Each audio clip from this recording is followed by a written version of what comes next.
Bismillahirrahmanirrahim. Assalamualaikum warahmatullahi wabarakatuh.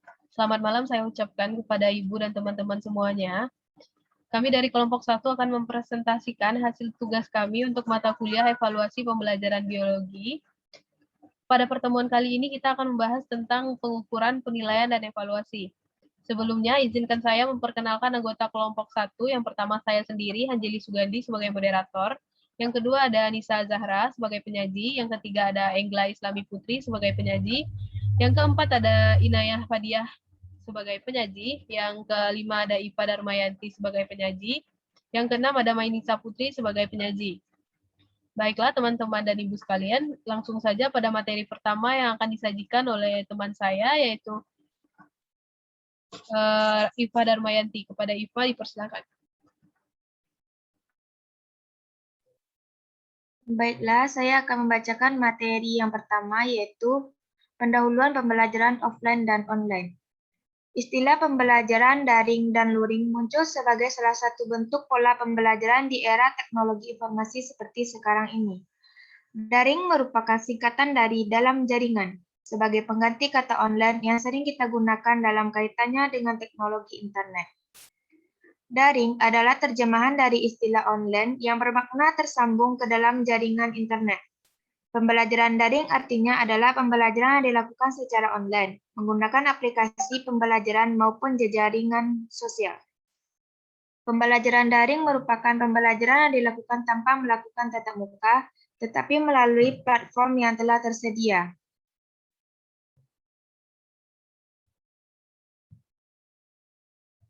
Ciri-ciri pembelajaran daring. Yang pertama, di bawah pengendalian langsung dari alat yang lainnya. Yang kedua, di bawah pengendalian langsung dari sebuah sistem. Yang ketiga, tersedia untuk penggunaan segera atau real time. Yang keempat, tersambung pada suatu sistem dalam pengoperasiannya. Yang keenam, bersifat fungsional dan siap melayani. Belajar secara daring tentu memiliki tantangannya sendiri. Siswa tidak hanya membutuhkan suasana di rumah yang mendukung untuk belajar, tetapi juga koneksi internet yang memadai. Namun proses pembelajaran yang efektif juga tak kalah penting. Berikut tips agar siswa dapat belajar daring dengan efektif. Yang pertama, komunikasi antar tenaga pengajar dan siswa harus berjalan dengan baik pada saat melakukan video call. Yang kedua, aktif dalam berdiskusi baik dengan tenaga pengajar atau teman-teman. Yang ketiga, manajemen waktu bagi para siswa sangat penting. Yang keempat, jangan lupa untuk tetap bersosialisasi dengan orang lain, termasuk anggota keluarga di rumah, serta teman-teman sekelas di luar sesi video call untuk mengasah kemampuan bersosialisasi. Dalam proses pembelajaran daring dan luring, ada beberapa kesulitan yang dihadapi siswa, antara lain, yaitu yang pertama, jaringan internet yang lemot. Sistem pembelajaran daring atau luring dapat berjalan efektif jika jaringan internetnya bagus. Sebaliknya, ketika jaringan internetnya jelek atau buruk, maka secara otomatis proses kegiatan belajar mengajar online pasti terhambat. Yang kedua, kuota internet terbatas. Orang tua yang terkena dampak COVID-19 pasti akan kesulitan untuk membeli kuota internet, terutama orang tua yang secara ekonomi tidak memadai. Hal ini perlu dipikirkan secara matang oleh pihak sekolah dan Kementerian Pendidikan dan Kebudayaan. KBM tidak efektif. Sistem pembelajaran daring dan luring tentu tidak seefektif pembelajaran di sekolah. Hal ini terjadi karena beberapa faktor, misalnya pengurangan jam mengajar.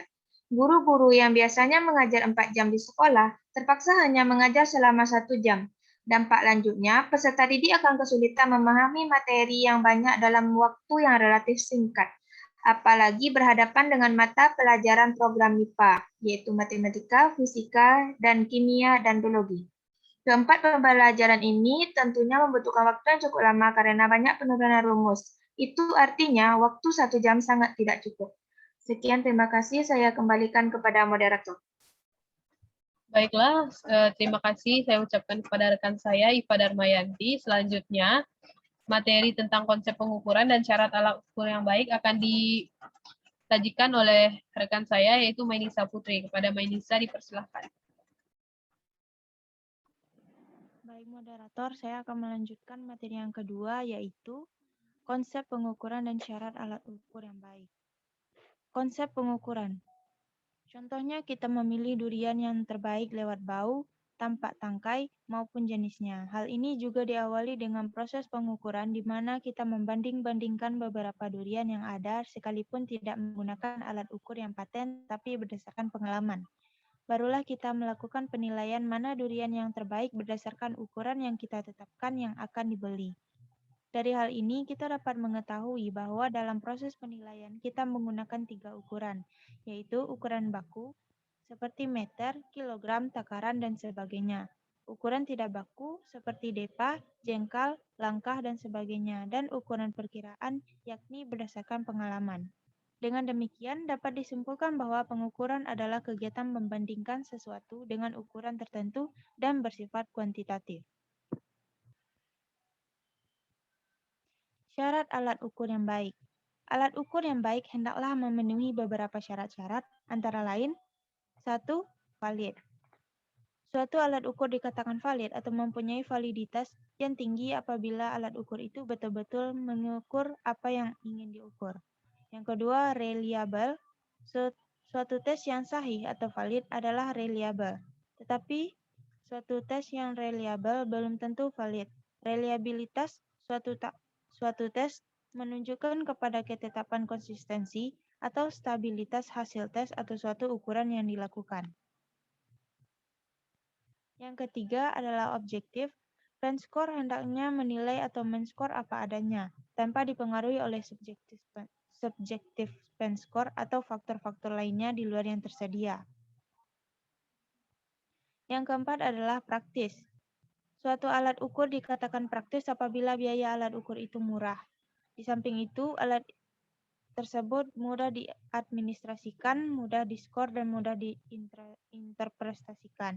Yang kelima adalah norma. Dalam hal ini, norma diartikan sebagai patokan kriteria atau ukuran yang digunakan untuk menentukan dalam pengambilan keputusan. Selanjutnya, materi yang ketiga yaitu konsep penilaian. Penilaian menurut Permendikbud nomor 23 tahun 2016 adalah proses pengumpulan dan pengolahan informasi untuk mengukur pencapaian hasil belajar peserta didik. Proses tersebut dilakukan melalui berbagai teknik penilaian, menggunakan berbagai instrumen, dan berasal dari berbagai sumber agar lebih komprehensif. Penilaian yang berfungsi selektif tujuannya adalah untuk memilih siswa yang dapat diterima di sekolah tertentu, untuk memilih siswa yang dapat naik ke kelas atau tingkat berikutnya, untuk memilih siswa yang seharusnya mendapat beasiswa, dan untuk memilih siswa yang sudah berhak meninggalkan sekolah, dan sebagainya. Penilaian yang berfungsi diagnostik. Dengan adanya penilaian, sebenarnya guru mengadakan diagnosa kepada siswa tentang kebaikan dan kelemahannya. Dengan diketahuinya sebab-sebab kelemahan ini, maka akan lebih mudah untuk dicari cara untuk mengatasinya. Penilaian berfungsi sebagai penempatan. Untuk dapat menentukan dengan pasti di kelompok mana seorang siswa harus ditempatkan, perlu digunakannya suatu penilaian. Penilaian berfungsi sebagai pengukuran keberhasilan. Fungsi ini dimaksudkan untuk mengetahui sejauh mana suatu program berhasil diterapkan. Ciri-ciri penilaian dalam pembelajaran yaitu 1. Penilaian dilakukan secara tidak langsung. Yang kedua, penggunaan ukuran kuantitatif. Yang ketiga, penilaian pendidikan menggunakan unit-unit atau satuan-satuan yang tetap karena IQ 105 termasuk anak normal. Anak lain yang hasil pengukuran IQ-nya 80 menurut unit ukurannya termasuk anak dungu. Yang keempat, bersifat relatif, artinya tidak sama atau tidak selalu tetap dari satu waktu ke waktu lain. Dan dalam penilaian pendidikan itu sering terjadi kesalahan-kesalahan. Baik, sekian dari saya kembalikan kepada moderator. Baiklah, terima kasih saya ucapkan kepada rekan saya, Mainisa Putri, untuk materi selanjutnya, yaitu konsep evaluasi yang akan dijabarkan oleh rekan saya, yaitu Engla. Pada Engla, dipersilakan. Baik, terima kasih moderator. Saya akan melanjutkan pembacaan materi. Yang keempat yaitu konsep evaluasi. Evaluasi merupakan penilaian terhadap sebuah data yang dikumpulkan melalui asesmen. Data yang dikumpulkan tersebut dapat digunakan untuk proses pengambilan keputusan dengan data yang telah diperoleh melalui pengukuran baik menggunakan instrumen tes maupun non-tes. Terdapat urutan atau proses yang mendasari sebelum melakukan evaluasi, yaitu 1. Mengembangkan konsep dan mengadakan penelitian awal konsep perlu direncanakan secara matang sebelum diadakan eksekusi pesan dan perlu diadakan uji coba untuk mengecek kesesuaian antara draft yang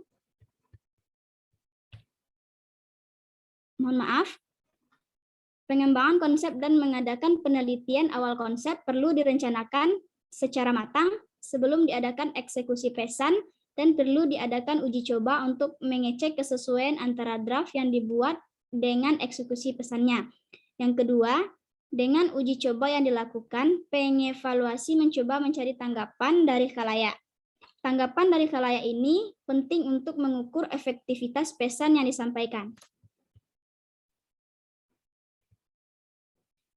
Secara garis besar, proses evaluasi terbagi menjadi di awal atau pretest dan di akhir atau posttest, yaitu pretest merupakan sebuah evaluasi yang diadakan untuk menguji konsep dan eksekusi yang direncanakan. Yang kedua, posttest merupakan evaluasi yang diadakan untuk melihat tercapainya tujuan dan dijadikan sebagai masukan untuk analisis situasi berikutnya. Yang kelima yaitu subjek evaluasi. Yang dimaksud dengan subjek evaluasi adalah orang yang melakukan pekerjaan evaluasi. Siapa yang dapat disebut sebagai subjek evaluasi untuk siap tes ditentukan oleh suatu aturan pembagian tugas atau ketentuan yang berlaku. Contoh, 1. Untuk melaksanakan evaluasi tentang prestasi belajar atau pencapaian, maka sebagai subjek evaluasi adalah guru. Untuk melaksanakan evaluasi sikap yang menggunakan sebuah skala, maka sebagai subjek dapat meminta petugas yang ditunjuk dengan didahului oleh suatu latihan melaksanakan evaluasi tersebut. Yang keenam yaitu objek evaluasi. Objek evaluasi adalah segala sesuatu yang menjadi titik pusat pengamatan karena penilai menginginkan informasi tentang informasi tersebut. Maka objek evaluasi sangat penting dalam pendidikan karena mencakup aspek input yang meliputi kemampuan, kepribadian, sikap, dan intelijensi. Objek evaluasi meliputi yang pertama yaitu input. Aspek yang bersifat rohani mencakup 4 hal. 1. Kemampuan. Dalam hal ini, untuk dapat mengikuti program dalam suatu lembaga sekolah atau institusi, maka calon peserta didik harus memiliki kemampuan yang memadai agar tidak mengalami banyak hambatan dalam proses pendidikan. Alat ukur yang digunakan untuk kemampuan ini disebut tes, kemampuan atau aptitude test. Sekian dari saya kembalikan kepada moderator. Baiklah, terima kasih saya ucapkan kepada rekan saya, Egla Islami. Untuk materi selanjutnya akan disajikan oleh rekan saya, yaitu Inayah. Kepada Inayah dipersilakan.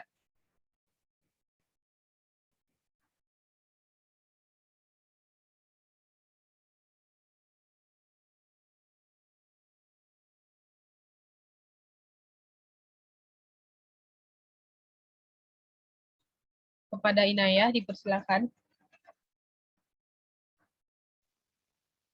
Baik, terima kasih kepada moderator. Pertama adalah 1, kepribadian. Adalah sesuatu yang terdapat pada diri manusia dan menampakkan bentuknya dalam tingkah laku. 2. Sikap-sikap. Sebenarnya dalam hal sikap merupakan bagian dari tingkah laku manusia sebagai gejala atau gambaran kepribadian yang memancar keluar. Namun karena sikap ini merupakan sesuatu yang paling menonjol dan sangat dibutuhkan dalam pergaulan, maka banyak orang menginginkan informasi khusus tentang. 3. Inteligensi. Untuk mengetahui tingkat inteligensi yang digunakan, tes inteligensi sudah banyak diciptakan oleh para ahli. Dalam hal ini terkenal adalah tes buatan Binet, atau Simon yang terkenal dengan tes Binet-Simon. B. Transformasi. Telah dijelaskan bahwa banyak unsur yang terdapat dalam transformasi yang semuanya dalam menjadi sasaran atau objek penilaian demi diperolehnya hasil pendidikan yang diharapkan. Unsur-unsur yang terdapat dalam transformasi adalah pertama, kurikulum atau materi, yang kedua, metode dan cara penilaian, yang ketiga, sarana berpendidikan atau media, yang keempat, sistem administrasi, yang kelima, guru dan personal lainnya.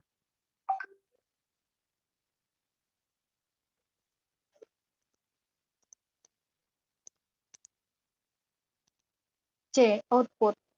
Penilaian terhadap lulusan suatu sekolah dilakukan untuk mengetahui beberapa jauh tingkat pencapaian atau prestasi belajar mereka selama mengikuti program. Alat untuk mengukur pencapaian ini disebut tes pencapaian atau assessment test.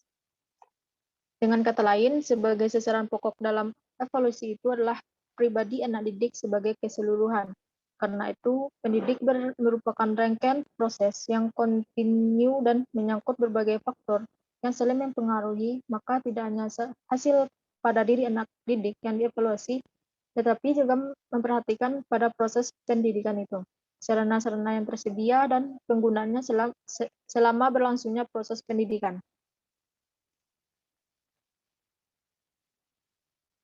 Slide selanjutnya.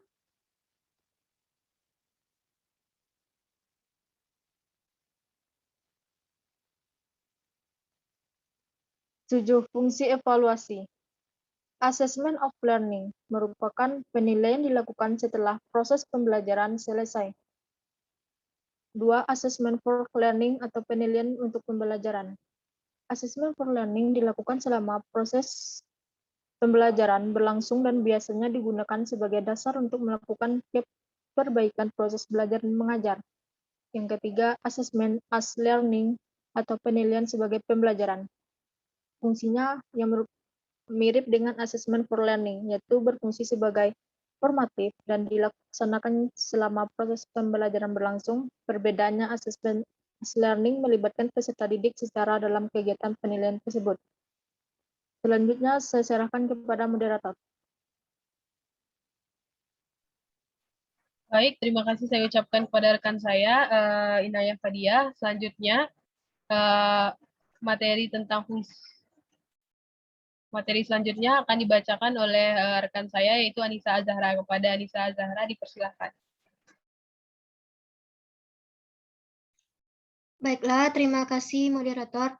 Materi selanjutnya yaitu teknik evaluasi. Teknik evaluasi adalah cara yang dilakukan dalam mengevaluasi hasil belajar. Sedangkan yang dimaksud evaluasi hasil belajar adalah cara yang digunakan oleh guru dalam mengevaluasi proses hasil belajar mengajar. Teknik evaluasi tes. Tes adalah suatu teknik atau cara yang digunakan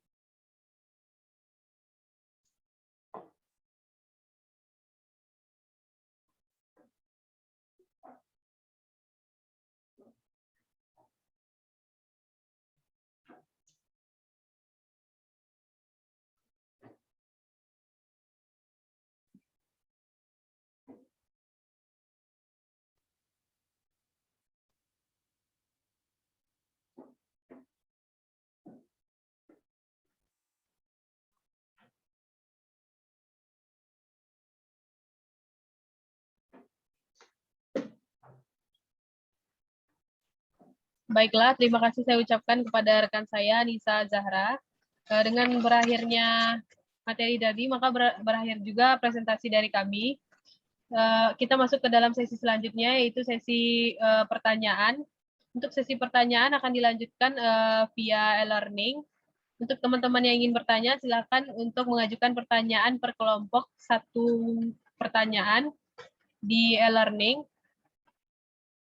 Baiklah, jika sudah tidak ada sudah tidak ada lagi, kami cukupkan sekian presentasi dari kelompok 1. Mohon maaf apabila ada kekurangan dari penyampaian materi kami.